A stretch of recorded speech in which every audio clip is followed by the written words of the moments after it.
Hello, thank you for being here. I don't know about you, but I am tired of the blue silhouette already, so today I will replace it well. Let's see if it doesn't appear and interrupt us. But before I tell you that, in this video we will talk about how the COVID-19 pandemic accelerated the automation of many services and caused job reductions. And by how things are looking, there will be fewer job offers in various sectors of the economy. This is a documentary from DW which was published back in 2018. The pandemic due to COVID-19, and since then, the objective of the financial system has been talked about to decrease the use of physical money in various parts of the world. Let's listen a bit about what it's about. Fewer cash payments are being made.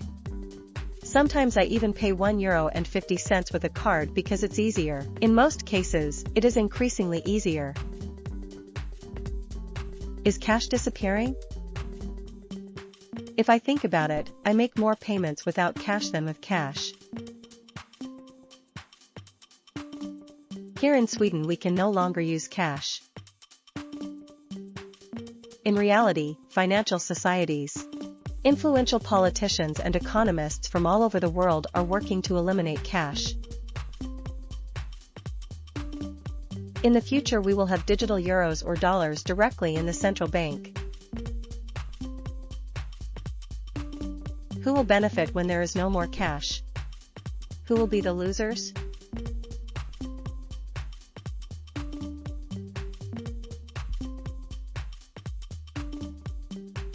It is known that even before the pandemic in various parts of the world, there was already a search to decrease the use of physical money. In countries like Sweden, cash has practically been stopped being used. But not only that, in most countries, automation has been promoted even before COVID-19. Various services. Because with this, different companies can reduce operational costs and in some cases the decrease in the need for human labor for routine tasks. Automation and artificial intelligence have transformed and continue to transform the labor market, with millions of jobs affected or directly performed by systems automated in various industries globally. Does it sound familiar to you? Autonomous taxis or robot they are an access? operational reality. By the way, do you remember that photo that went viral wherein the protests that happened in the Angels due to the raids? Images of interactions between protesters and vehicles were shown against migrants. Autonomous. That's what I mean. Robot access are already a reality, are part of people's daily lives in many countries and were not designed overnight. Tomorrow, their software had been perfected for a long time, and the pandemic helped normalize its use. Research and studies have shown that the pandemic caused by COVID-19 accelerated the acceptance and the interest in autonomous vehicles, the perception that driverless vehicles could offer a safer transportation option.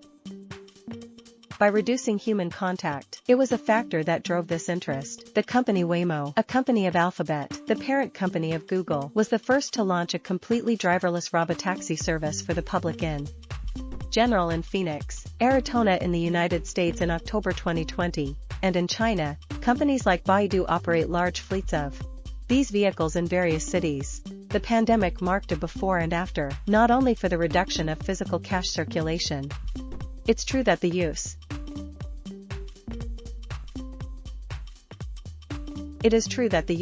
for example, it will take the robot access longer to arrive in many parts of the world. Latin America is one of them. But it is also true that sooner or later it will happen, and with this, they will be left without work of taxi drivers. The reality is that little by little that technology is being used in different parts of the world. And with that, thousands of people have already begun to be left unemployed. COVID-19 accelerated it at a dizzying pace. The use of technology for the automation of certain services will lead to fewer vacancies to work in various fields. If we analyze the documentary, the use of applications for the payment of banking services, as well as for money transfer, was boosted from the pandemic in European countries, consolidated, and for Latin American countries, allowed the banking system to introduce digital transactions forcefully. Let's put an example. Here in Mexico they remember how before the pandemic, when it was payday, bank branches and their ATMs were full and there were lines of people to withdraw money from the ATM or to go to the counter. I must confess to you that I was one of those people who liked to carry cash. So every time I could, I would go to the ATM or go directly to the counter to withdraw cash before the pandemic, the use of banking applications had not become widespread. Millions of people still did not use the bank's mobile apps, whether to set up recurring payments for certain services, to transfer money to pay credit cards and when it had to be paid. Maybe the insurance for a car. It was common to go to any bank and pay it at the counter, and it was not that they didn't know how to use applications or digital financial systems. But millions of people were used to doing it in person. But the pandemic hit, and everything changed. Millions of people to avoid the risk of getting infected in banks. We transitioned from physical to digital, what the global financial system had longed for. Even older adults had to learn to use the apps to manage their bank transactions. Personally, since the pandemic, I stopped going to the bank or ATMs. And now I do everything through the apps. I pay for everything with a credit card. When is the cutoff coming so they don't charge late fees? Because I simply transfer money from my debit account. And even though I still use cash for certain things, like paying for fruits and vegetables at the market that is near your house on Saturdays. As long as I withdraw cash 1 or 2 times a year, it is enough to make those types of purchases. And that happened with millions of people who used to go to the bank to withdraw money. Undoubtedly, the banking system benefited by stopping to employ people to be at their banks. A few days ago, I had to go to the bank to withdraw cash. It was payday, and I was surprised to see the low number of people in the branch. Even when I went to the counter, there were only 2 ATMs. When it was common in that branch to have up to 5 tellers attending to people before the pandemic, there weren't even people waiting in line at the ATMs. Just as it was before COVID-19. At the entrance of the bank, I could see how a worker was installing his application for an older adult, because said that they could only check their balance and account statements through that method. In short, it was evident that the bank no longer required as much personnel to assist people. The pandemic came to consolidate one of the main objectives of the market: less labor and higher profits for companies. Let's go to another example. Do you remember how Sam's Club or Walmart was before the pandemic? Well, every time I bought groceries, I had to stand in line for the cashier to scan my purchases. I would put them in another cart, and they would charge me. And when it was payday, the lines were enormous. I remember that when I went there were at least 12 people attending the checkout lines after the pandemic. Now there are 7 automated checkout lanes where you scan your products and pay with a card, even paying for parking. And there are only 2 people attending to customers who are still not used to paying at the automated checkout lanes. It is true that now it is faster to do your shopping since you no longer have to line up to waiting for them to charge you. But beyond that, the truth is that now companies like these no longer have to hire more staff to they attend to you at the register. Because little by little, customers are getting used to automated checkout lanes. And what about Walmart? Before the pandemic, the Walmart that I go to had about 15 checkout lanes that were attended by its employees. Now there are only 2 checkout lanes that are attended by workers, and all the others are automated. When there are few people, no worker attends any lane. I must say that there are still people looking for assistance at the checkout. But little by little, they begin to desist, and in one way or another, they learn to use the automated checkout lanes. So, that implies fewer sources of work in all the Walmarts in different countries. And not only in those stores, but in others like Omedipo. They also now have self-checkout lanes.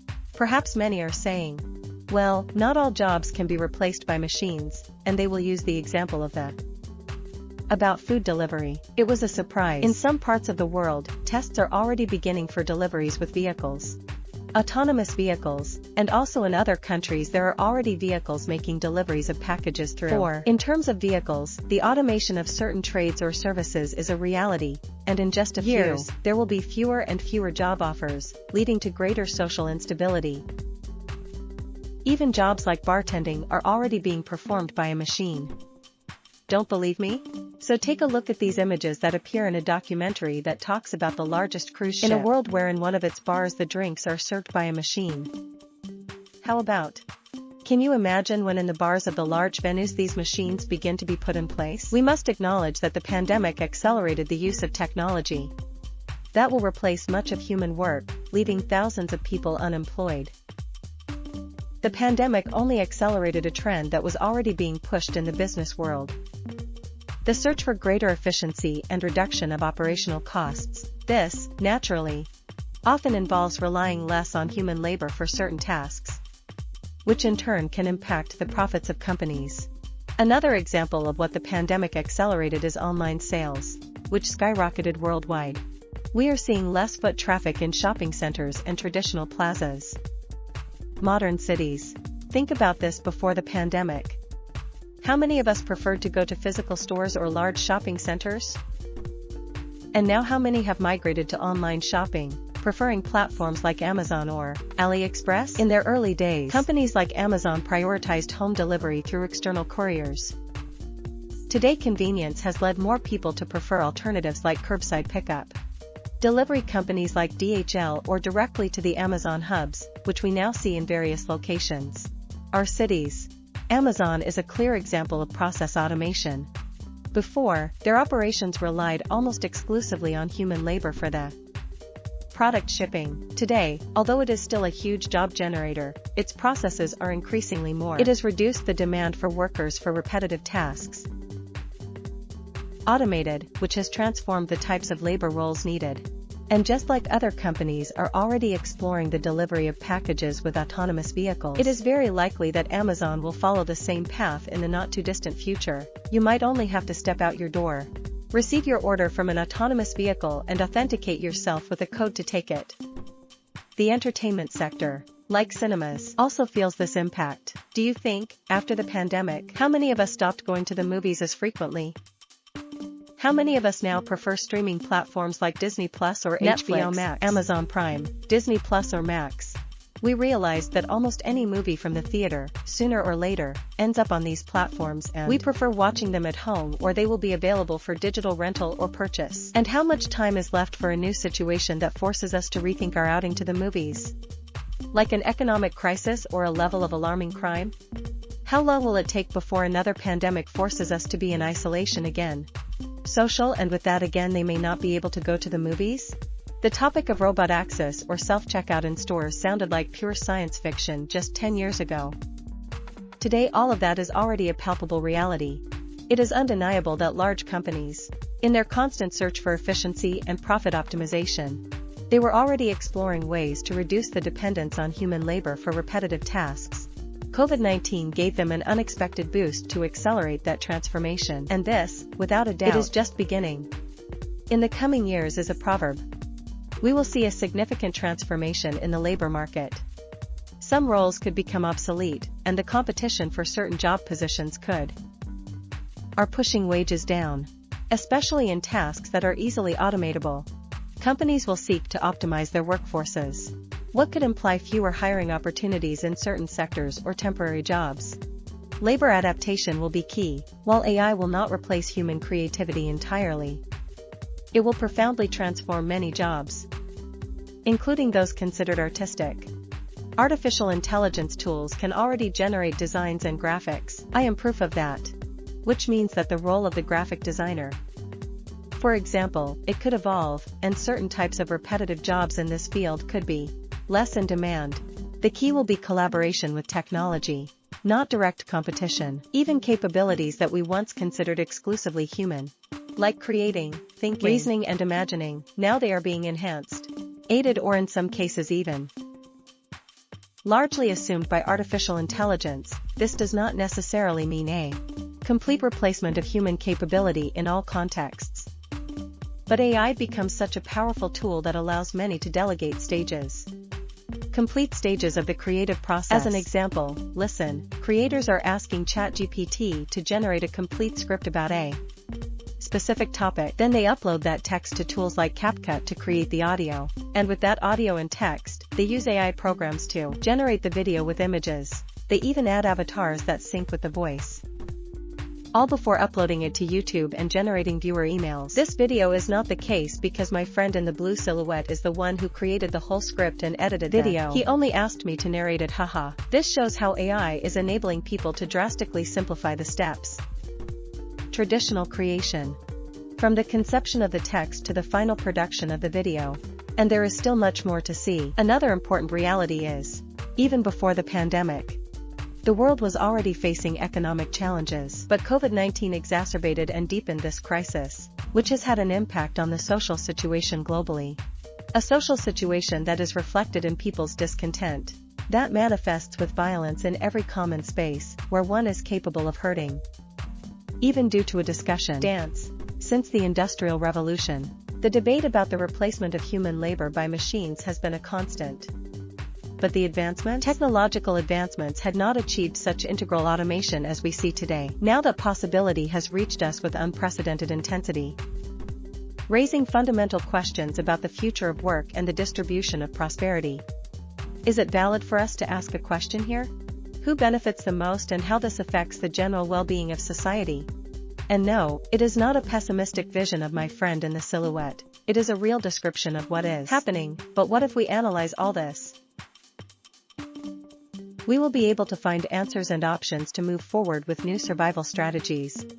But that is a topic for another video.